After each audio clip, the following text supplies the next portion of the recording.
السلام علیکم ورحمۃ اللہ وبرکاتہ۔ دوستو، ہمارا channel all rounder Rajput subscribe کریں، لائک کریں، شیئر کریں۔ خواجہ قطب الدین بختیار کاکی رحمۃ اللہ علیہ خواجہ قطب الدین بختیار رحمۃ اللہ علیہ قصبہ اوش میں پیدا ہوئے 1.5 سال کے تھے کہ باپ کا سایہ سر سے اڑ گیا۔ ماں نے تربیت کی۔ 5 سال کی عمر میں اسکول میں داخل ہوا ہے۔ مولانا ابو حفص اوشی رحمۃ اللہ علیہ سے تعلیم حاصل کی۔ پھر بغداد کا سفر کیا، تعلیم پوری کی اور اپنے پیر و مرشد کی ہدایت پر ہندوستان تشریف لائے اور دلی میں پڑاؤ ڈالا۔ سلطان شمس الدین التمش نے ہاتھوں ہاتھ لیا، لیکن آپ نے دربار سے کوئی تعلق رکھنا پسند نہ کیا۔ اس لیے سلطان کی ہر پیشکش جیسے عہدہ و جاگیر کو قبول نہ فرمایا اور پہلے کلوخری میں پھر ملک اعجاز الدین کی مسجد کے قریب فقیروں کی طرح زندگی گزارنی شروع کر دی۔ پھر بھی سلطان عقیدت کی وجہ سے برابر حاضری دیتا رہا۔ حضرت خواجہ قطب الدین بختیار کاکی رحمۃ اللہ علیہ کو شہر دلی میں آئے ہوئے ہی دن گزرے تھے کہ شیخ الاسلام مولانا جمال الدین بسطامی رحمۃ اللہ علیہ کا انتقال ہو گیا۔ مولانا کے انتقال کے بعد سلطان شمس الدین نے آپ سے درخواست کی کہ آپ شیخ الاسلام کا عہدہ قبول فرما لیں، لیکن آپ نے عہدے کے قبول کرنے سے انکار کر دیا۔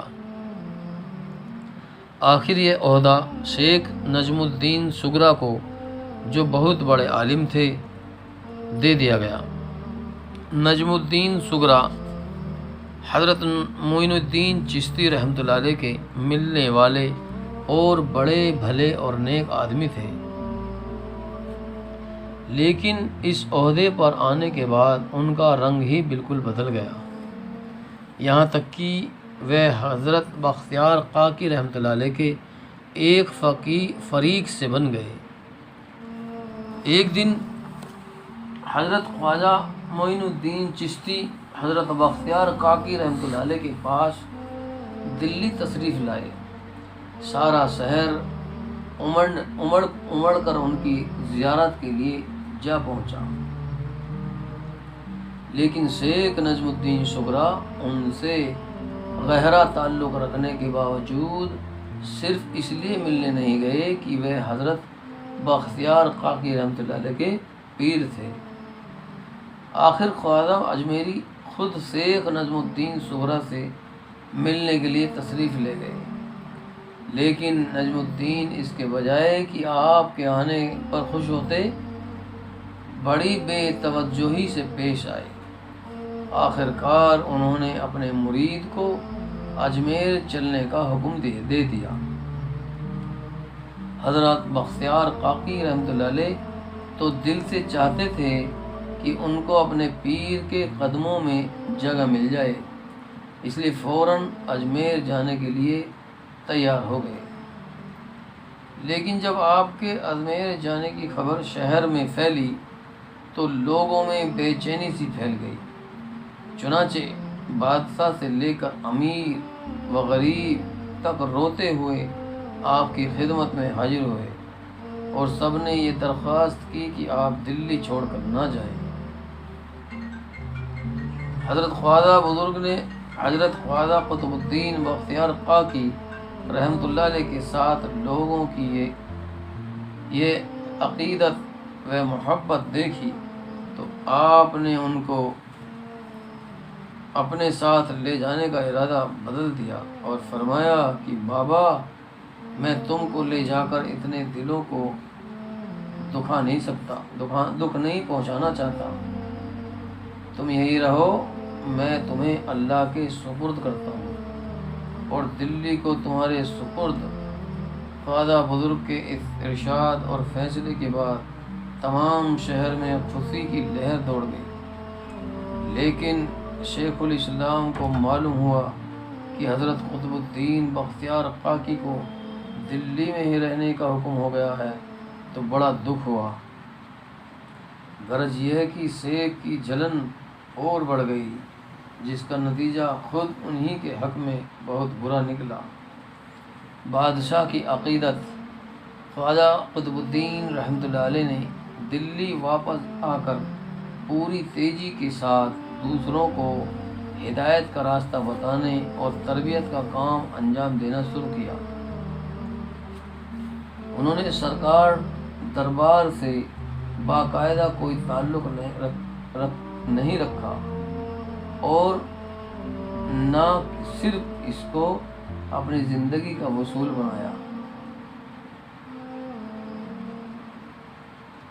بلکہ اپنے پورے سلسلے کا اصول بنا دیا کہ حکومت و دولت سے بے نیاز رہ کر اپنا کام کرنا ہے، لیکن اس بے تعلقی اور بے نیازی کے باوجود عام و خاص اور شہر و غدا سبھی ان سے عقیدت رکھتے تھے۔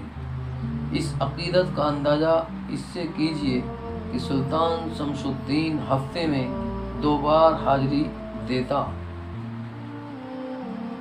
اللہ کے عبادت گزار بندے حضرت قطب الدین بختیار کاکی رحمۃ اللہ علیہ کو نوعمر کے زمانے ہی سے عبادت و ریاضت کا شوق تھا، چنانچہ آپ کی بندگی کا یہ حال تھا کہ آپ دن رات میں نماز کی 250 رکعتیں پڑھتے تھے اور ہر روز 3000 بار حضور اقدس صلی اللہ علیہ وسلم پر کی پاک روح کر درود بھیجتے تھے۔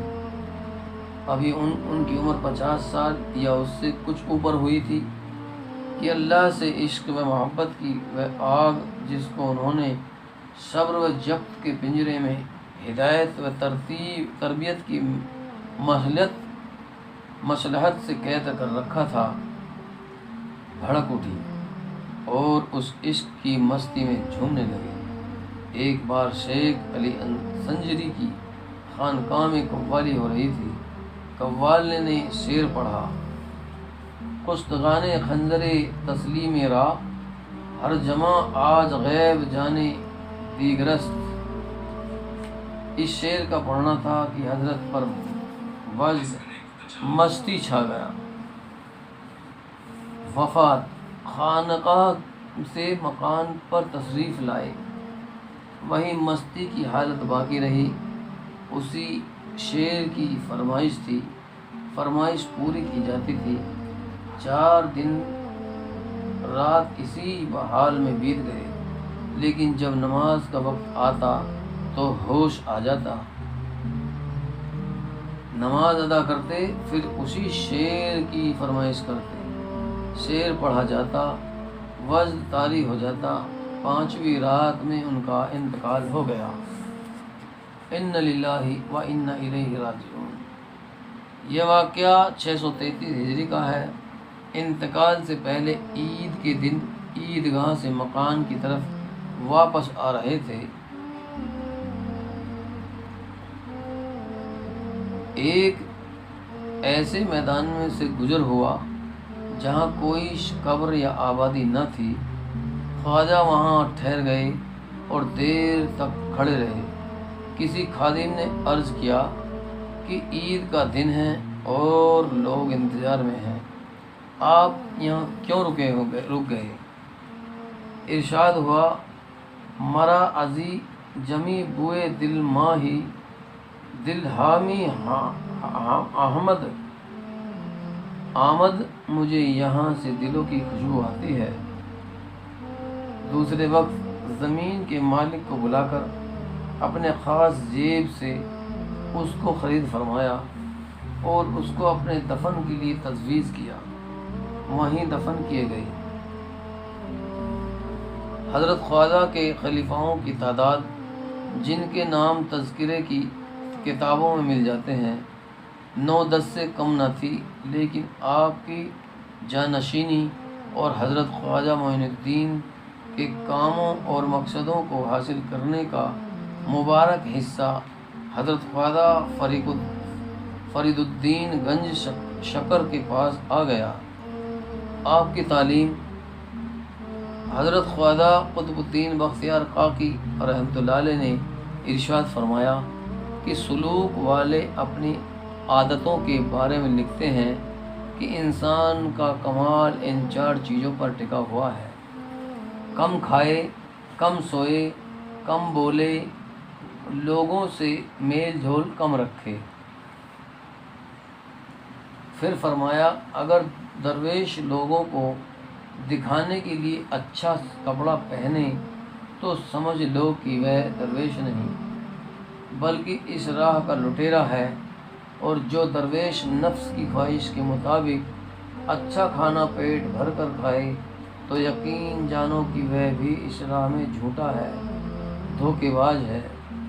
اور جو درویش کی دولت مندوں کے ساتھ اٹھے بیٹھے اسے درویش نہ سمجھو بلکہ اس راہ سے ہٹا ہوا ہے، اور جو درویش نفس کی خواہش کے مطابق خوب دل کھول کر سوتا ہے یقین جانو کہ اس میں کوئی خوبی نہیں۔